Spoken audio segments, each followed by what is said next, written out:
Good afternoon, everybody. I'm going to, where is this? Okay. That was the adjusting thing.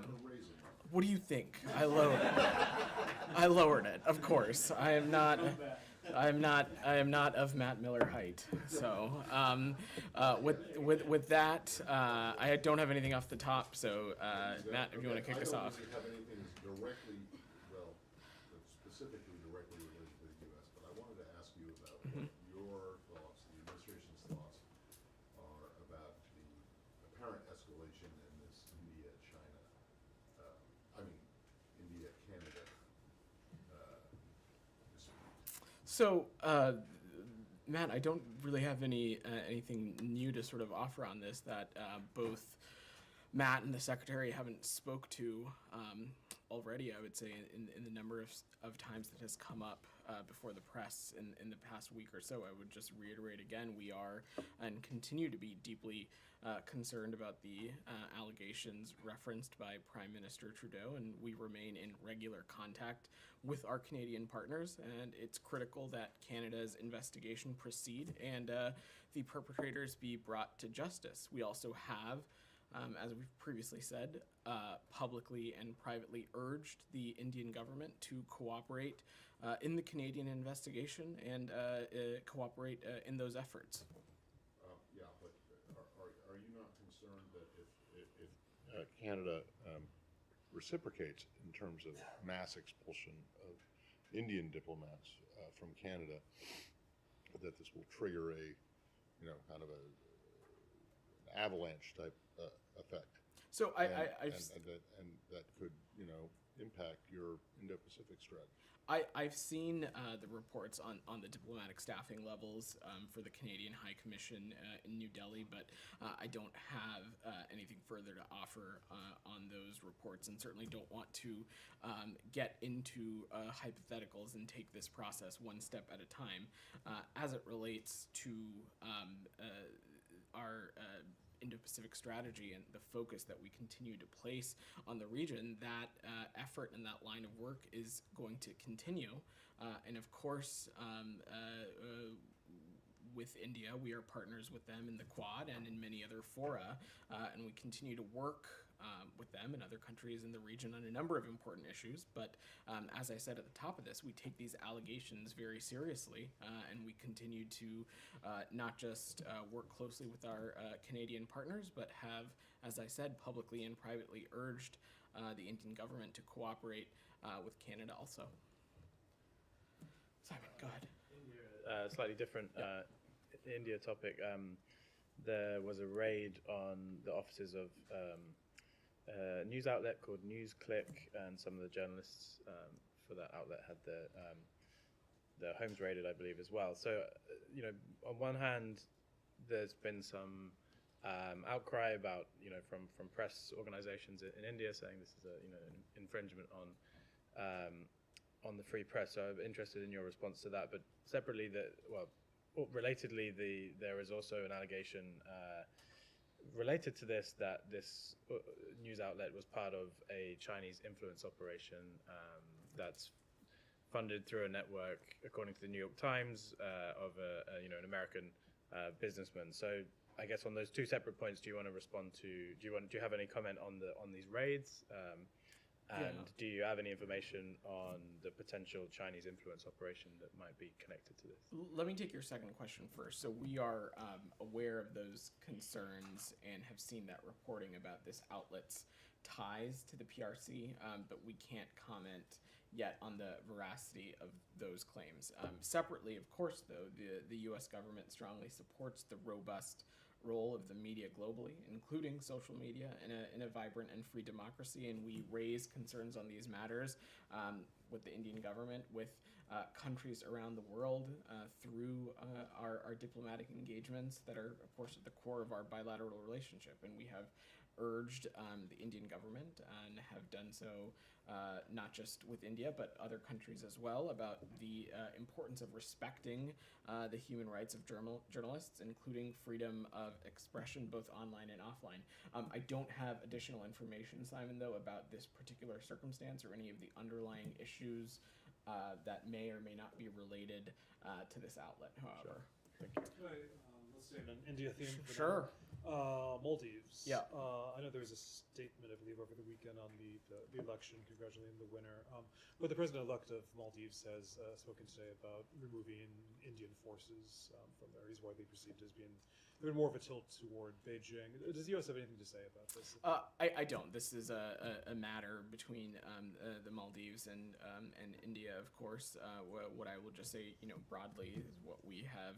This is consistent around the world. Is that we have never tried to imply one way or the other that any country is required to make any kind of decision about the kinds of exclusionary partnerships that it enters in through its bilateral relationships, whether it be with China or the United States or India or any other country. Sure. Can I ask something on a different topic? Sure. Somebody wants to pursue that. No, go just ahead. on Armenia. Armenia joining the Rome Statute for the ICC. Obviously, the U.S. is not part of that, but this is something that's got quite a reaction, particularly from the Kremlin. Do you have any general comment on Armenia doing this and what it means? Well, we respect Armenia's sovereignty and independence, and we'll leave it to Armenia's government to comment on its legislative processes, of course.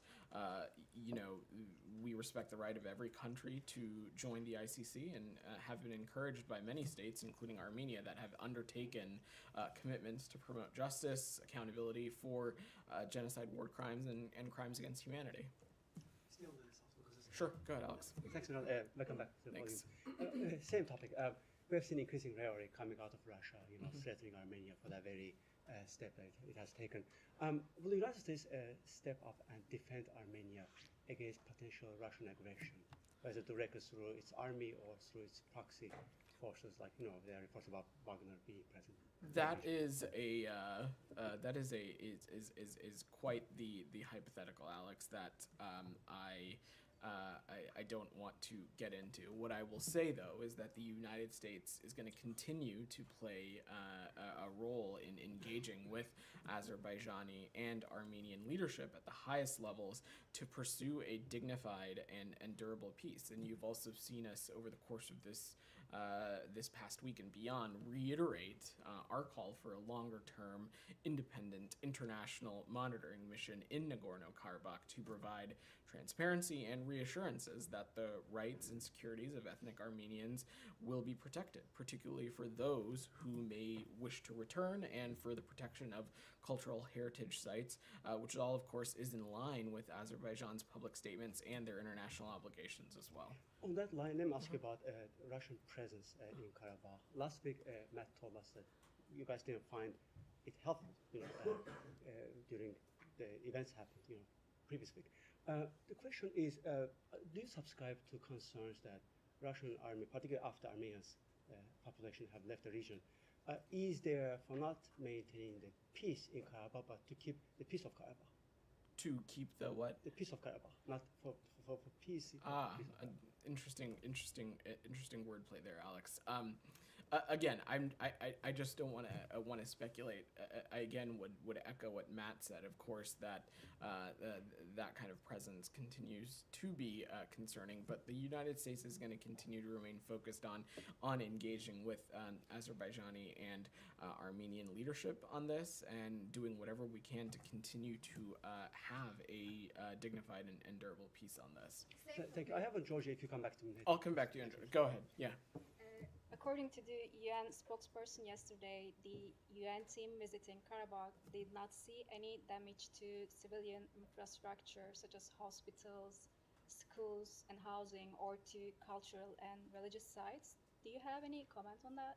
So certainly appreciate that those comments from the UN spokesperson, but that does not change the United States' point of view on this. As I just said to Alex, we continue to believe, even in the light of the UN visit, that there is a strong desire and a need for a longer-term, independent international monitoring mission in Nagorno-Karabakh.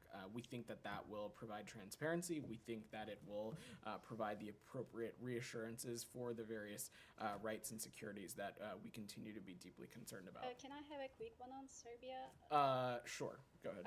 Yesterday, Matt said he wasn't able to verify the reports about Serbia's withdrawal from the Kosovo border. Do you have any updates since yesterday? We do. We have been quite clear about our concerns, and we are deeply concerned about the rising cycle of tensions and sporadic violence in northern Kosovo. We've been monitoring an unprecedented staging of advanced Serbian artillery, tanks, and mechanized infantry units along the border with Kosovo, and we've called on Serbia to withdraw forces from the border and lower tensions as well. We've noted some withdrawal of forces and material along the border of Kosovo since September 29th, and we expect Serbia to continue de-escalatory steps, including continued withdrawal of forces to or below historical norms. Sure, go ahead. Just there was an arrest by Serbia of somebody involved in the killing in Kosovo.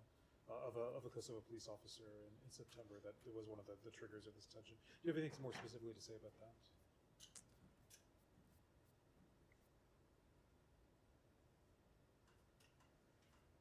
So we have seen those reports, Sean. We're not going to get ahead of the investigation, and as we've said, we know that the attack was well coordinated and planned, and everyone who was involved in planning and carrying out this attack must be brought to justice. Michelle, go ahead. Yeah, I have a couple of questions. First, on the normalization between Saudi Arabia and Israel, the White House announced on the weekend that there is a basic framework for the normalization. Can you elaborate on that? I'm not going to get ahead of this process, Michelle, so what I will just leave it at is that many of the key elements of a pathway towards normalization are now on the table, and there is broad understanding of those elements, which we're certainly not going to get into the specifics of these diplomatic engagements publicly. What I will also say is that this requires the specifics require an incredible amount of legwork, diplomacy, discipline, rigor, and all of the stakeholders being deeply engaged in this. I will note, though, we don't have a formal framework and we don't have the terms ready to be signed. There's still lots of work to do, and we're continuing to work that process. We believe, though, as part of our efforts to advance a more peaceful, secure, and prosperous and stable Middle East region, that continuing our support for full normalization with Israel and continue to talk to our regional partners about how more progress can be made, and that's what we're gonna continue to stay focused on. Well, yeah. Sorry, wait, hold on. Yeah. Hold on one second. You just said it requires an incredible amount of diplomacy, discipline, and rigor. Yes. Is that right? Yes. Is there another word in there that I missed? No, I think that's Is this it. a new phrase? No, it's just how we are describing. Okay, who came up with that one? I'm curious. I'm gonna move on. Thank you, Matt. Can I follow up? Sure, I'll come to the side, then I'll come back to this side of the room. Go ahead. Yeah. Very issue. Although Matt's question is really very important. Rigor, does that mean like, ongoing, non-stopping kind of an effort, the full steam ahead? Is that what it means? The point that I'm making, Saeed, is that this is an incredibly mounting task in front of us. One that we think, as the Secretary has said recently, could be transformative for the region. One that we, of course, are continuing to be deeply engaged on and work towards as well. I just don't want to get ahead of that process. Okay, so on this very point, both the former ambassador to Israel, Martin Indyk, and the former Jordanian ambassador to the UN, Raed Zaid al-Hussein, wrote an article, lengthy article in Foreign Affairs, says what a Saudi-Israeli deal could mean for the Palestinians. And they're warning you, saying that, the real aim of the judicial reform and so on it's a ploy that they want to basically form, have an Israeli state from the river to the sea. That is the aim of the right wing. That's what they're saying, the right wing government of Israel currently. And they're suggesting to you that whatever you want on the Palestinian issue, they list the three components, which is the whatever defense pact and the nuclear issue and so on. But on the Palestinian issue, that you must extract that before you go ahead with any kind of normalization effort. Do you have any comment on this? Do you feel that something must be, sort of gotten from the Israelis, cast in concrete before moving ahead with any normalization? Said, a normalization agreement between Israel and Saudi Arabia will and should include a serious component dealing with the fundamental issues between Israelis and Palestinians. But as I said in answering Michelle's question, I don't want to get ahead of the process or what that might look like. This is an effort that is ongoing. Again, as the Secretary said, we believe that reaching a normalization agreement between Israel and Saudi Arabia could be transformative for the region, but much work continues to lie ahead. Work, as Matt says, or points out that we said will require discipline and rigor and continued engagement of diplomacy. And so I will let that process play out. Can I just make a suggestion? Sure. I probably shouldn't do this, but if you're going to come up with a phrase like that, say diplomacy, discipline, and rigor, maybe you should try for the alliterative diplomacy, discipline, and determination, right? Thank you. I will take it. Yeah? I don't think So anybody you was take that trying back to. to your people who are I don't think anybody's trying to come up with a new phrase. We're just talking about the important work that we have the ahead. 3 Ds. Go ahead, Said. So just to follow up, Yeah. I mean, going back to the Arab Peace Initiative of 2002, Uh-huh. it really is a normalization plan, but it is predicated on the creation of Palestinian states. So what is the difference between this, step-by-step kind of normalization and that one that was really, really grandiose? It was, for all the Arab and Muslim countries to recognize Israel, have wonderful relations and so on the premise that there is a Palestinian state at the end. And that's what you keep saying. You keep saying that you are committed to the two-state solution. So what is the difference? Said, we are committed to a two-state solution. We've been very clear about that. But on the subject of this, I don't know how many different ways I can say it. So I will just be very blunt. There's still lots of work to do ahead, and we're working through it. And we'll have more to share and talk about as this progress on this proceeds. A follow-up on this too. Let What me- changed from Sunday when Kirby said that there is a framework, basic framework to today? You'll have to speak with the White House on what they were referring to. What I will just say again is that this is a process that is in front of us. We're continuing to work through that. We don't have a formal framework, but the key elements of a pathway, of course, have been on the table, and that's something that we're continuing to work towards. Geeta, go ahead. Thank you. Ali Khamenei, the leader of the Islamic Republic in Iran, doesn't seem to agree with the Biden administration's view of expanding the Abraham Accords. He actually has said that the Arab countries are gambling those who want to sign on, and that they're, quote, betting on a losing horse. Any comments? No, not really. What I will just say is that I'm not sure that we are really interested in the Supreme Leader's point of view on this when it comes to what we think could be a potentially transformative normalization agreement for the region. What I will also just add is that part of this, of course, with these countries, with Israel, with, of course, Saudi Arabia, the nexus of our bilateral relationships with both of these countries is, of course, the role that they play in countering and combating against the malign and destabilizing activities that the Iranian regime partakes in the region. So, Olivia, go ahead. It's a separate topic. Yeah, anything else on the region before we move away? The region, Egypt. Sorry Okay, about that. sorry. I promise we'll get to you. No Yes. worries. Senator Ben Cardin pledged to block the release of $235 million in military aid to Egypt unless the country made the progress on releasing political prisoners and improving the human rights there. Do you support his view? We're continuing to work and consult closely with Congress and the Egyptian government on providing the foreign military financing package announced by the Secretary that advances our shared vision for a secure and prosperous region while ensuring that tangible process on human rights continues to be made in Egypt. I'm not going to get ahead of that process. And one more, President Sisi confirmed that he will run for re-election next December. Do you have any comment on that? That is an internal domestic matter for Egypt. Thanks. Gita, and then we'll close out. Today, Iran's foreign minister has commented on something that happened during the previous U.S. administration, and that is the Which previous U.S. the immediate Trump, previous? Yes, Got it. the Trump administration.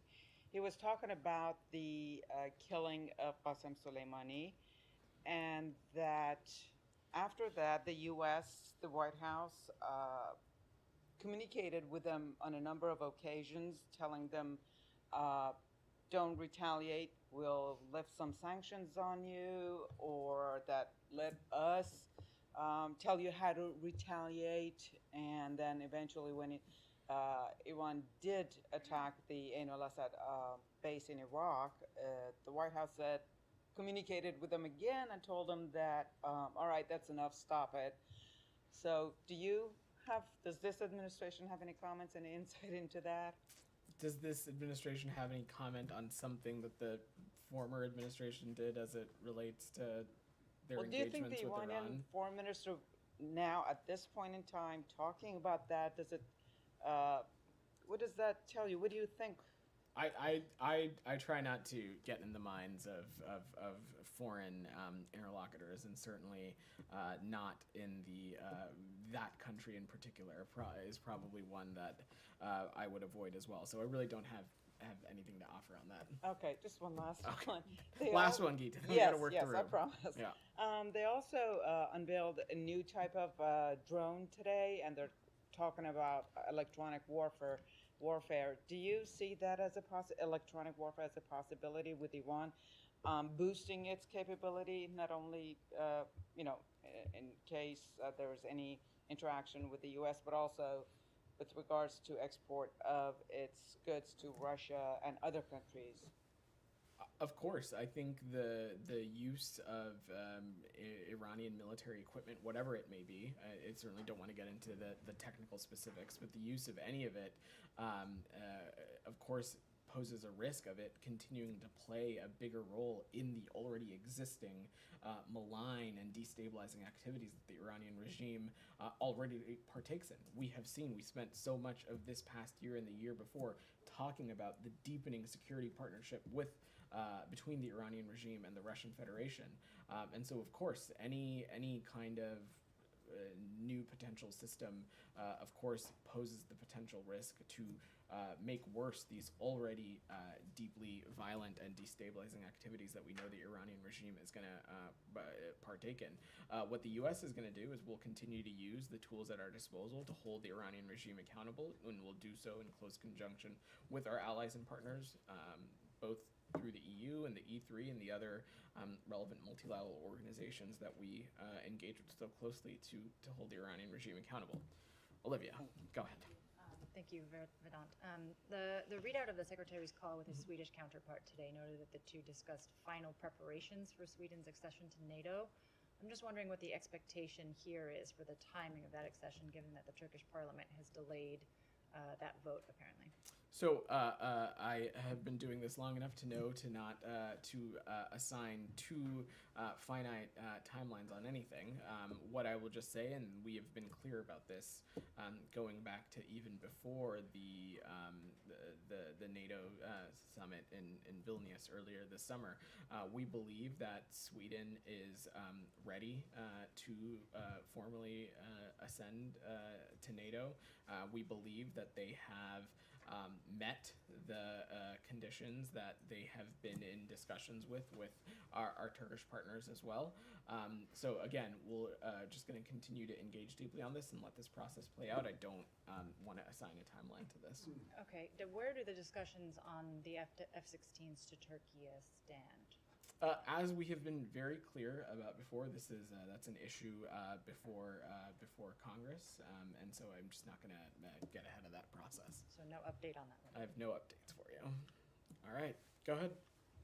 Thanks, Vedant. Nishant, for Nikkei, I just wanted to get your thoughts on Leader Schumer's planned delegation to China and what the goals of this trip, how the goals might contrast from the goals of previous senior administration officials' visits earlier this year. Well, it's a totally different entity of the U.S. federal government, so you'll have to ask them. Again, Congress is a separate but co-equal branch of our government. Of course, when a CODEL travels to any foreign location, there of course is a State Department component and helping coordinate any necessary logistics and things like that. But on outcomes for the visit, goals, things like that, I would encourage you to speak to Senator Schumer's office. President Biden is said to be supportive of the trip. Do you think it could be used to lay the groundwork for a potential Biden-Xi summit at APEC? I'm just not don't want to speculate or get ahead of any scheduling.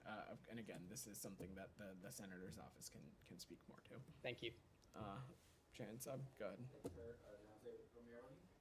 You just spoke in detail about India-Canada tensions, but what is U.S. position on the Khalistan issue? Because there are thousands of Sikhs living in United States, and there is a U.S.-based advocacy group, Sikhs for Justice, managing the Khalistan referendum. So is it any policy on that, or is it just a matter of free speech?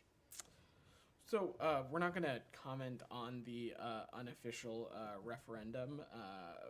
What I will just say is that broadly across the board, individuals have the right to freedoms of speech, right to peacefully assemble in the United States, all of which are in line with our First Amendment protections and adherence, of course, to any appropriate federal and local regulations. So I will just leave it at that. Sir, Pakistan ordered all illegal immigrants, including 1.73 million Afghan nationals, to leave the country as soon as possible.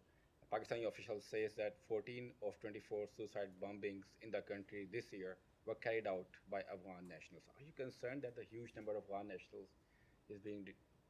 I've not seen that comment or the specific reporting that might be rooted in that specific statistic. What I will just say, though, that is that Pakistan has been an important partner when it has come to the resettlement of Afghans who are fleeing and looking to resettle. They've been an important stopover in that process, and we'll just leave it at that. I have one last question, if you allow me. Thank you so much. So in the House Foreign Affairs Committee last week, the chairman of the committee, McCall, said that the Biden administration officials attempting to downplay the Taliban's terrorist ties in an effort to exclude them from an updated authorized use of military force, AUMF. Would you like to respond on that? There is nobody in this administration that is attempting to downplay the Taliban and the type of organization that they are. They've been labeled an FTO. There's been no change in that. So we'll see if we have anything more to add on that, though. Shannon, go ahead. Thanks for that. I'd like to ask about the case of Elizabeth Polanco de los Santos. She's a 21-year-old college student studying in New York, and she apparently transited through Dubai and was sentenced to a year in jail after being accused of assaulting and insulting airport staff in the country. Is the State Department providing any assistance or working to bring her home?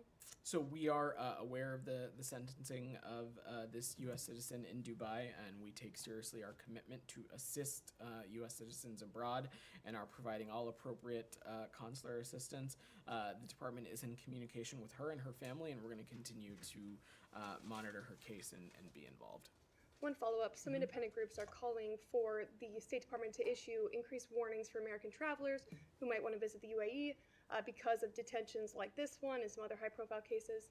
Does the State Department see validity to those concerns? And what were the groups you were saying at the A beginning? couple independent groups, the Detained in Dubai is a prominent one. It's been raising alarm. Gotcha. Well, Shannon, this is not the first time that we've been asked about someone facing a potential or consular issue while abroad, and in this circumstance and in many others, you've seen me once again reiterate the importance of American citizens who are traveling abroad to cross-reference travel.state.gov for the appropriate travel advice and the travel, I don't want to say warnings, but guidelines that may exist in any country or jurisdiction that they may be traveling or transiting to. And we continue to believe that is one of the best sources for information, in addition to doing the appropriate steps like registering in Smart Traveler and things like that. Simon, you've got your hand up. Yesterday was the 5-year anniversary of the death of the murder of Jamal Khashoggi. I'm wondering was there a decision made not to put out any statement on the anniversary?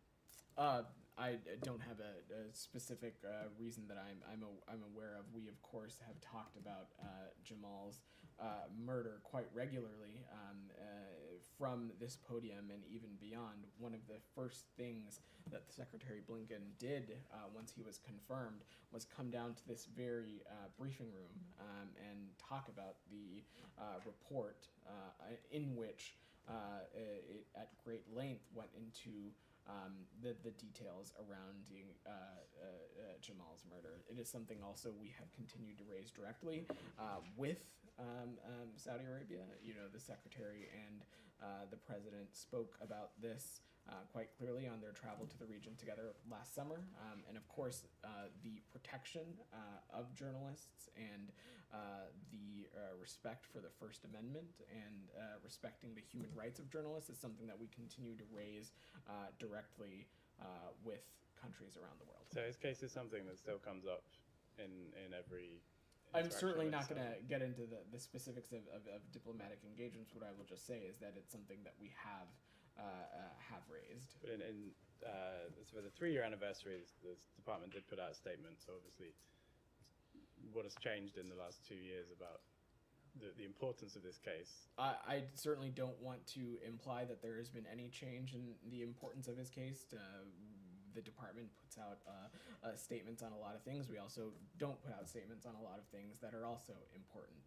So I don't have a decision-making rubric to provide for you. What I will just say again is that we have talked about Jamal's murder quite clearly, and will continue to do so as appropriate. And I think one of the things that the statements, sorry to press on this, but some of the statements a couple of years ago when you were talking a lot about this case were talking about the importance that his murder not be in vain. This comes from the president. We owe it to his memory to fight for a more just and free world. And at the time, you guys announced this new thing called a Khashoggi ban, and I think initially 76 Saudi individuals were visa banned under that. Does that still exist? And how many additional people have been given Khashoggi bans? We don't seem to hear that. I'm happy to check if we have any updated metrics on visa restrictions in place. I don't have that information readily handy for me. I'm still waiting for the statement on Nixon and Kissinger's visit to China, the anniversary of that. Is that coming anytime soon? It's almost a year later. Alex, go ahead. I'll go back to Georgia. Yeah. The Georgian ruling pro-Russian party is pursuing with its initial plan to go after the president, impeaching her for her trip to Europe. Let me get your reaction to that. But broadly speaking, yesterday we were discussing with Matt how Georgian government is targeting the U.S. aid, U.S. embassy, civil society, journalists who ask questions, just name it. Does it require policy response from Washington? So let me boil down specifically onto the mention of USAID that you just highlighted. Our embassy in Tbilisi put out a very clear statement about this, and which I'll just reiterate here, in that allegations against one of our assistant projects are false and are fundamentally mischaracterize the goals of our assistance to Georgia. As always, our assistance is transparent, and we will continue to support Georgian organizations that work to secure fundamental rights provided by the Georgian Constitution and Georgia's international commitments and obligations. And anything on the impeachment of the president, that they just started the process at the Constitutional Court. I don't have anything for you on that. And one more, if you don't mind. Last week marked 30 years from occupation of Abkhazia. As you know, 20% of Georgia is under occupation. The fact that Georgian pro-Russian regime is, in bed with Russia doesn't take away from the fact that 20% of the country is under occupation. Is the United States still part of the peace process, like Geneva process? And who is in charge of the process from the U.S. side? I haven't seen Ambassador Louis Bono going to Georgia lately. Alex, let me broaden the aperture a little bit. The Russian-occupied regions are integral parts of Georgia, and we fully support Georgia's independence, sovereignty, and territorial integrity within its internationally recognized border. I will also note, Alex, that we continue to partner with the people of Georgia as they pursue a democratic, prosperous, peaceful, and Euro-Atlantic future, and we urge the Georgian government to implement the necessary reforms to acquire EU candidate status, and we stand ready to assist the government in doing so. You had your hand up in the back. We'll do last question. Go ahead. First of all, thank you for your support you are providing to Georgians over 30 years. And I just want to follow up on Alex's question. He has characterized the Georgian government as the pro-Russian political force, and you didn't comment on it. Do you agree, or let me put this way, do you consider the Georgian government as the pro-Russian political force? I'm just not going to categorize it like that one way or the other. That would be inappropriate for me to do so. What I will just reiterate is, again, that we continue to partner with the people of Georgia as they pursue a democratic, prosperous, and peaceful Euro-Atlantic future. All right, thanks, everybody.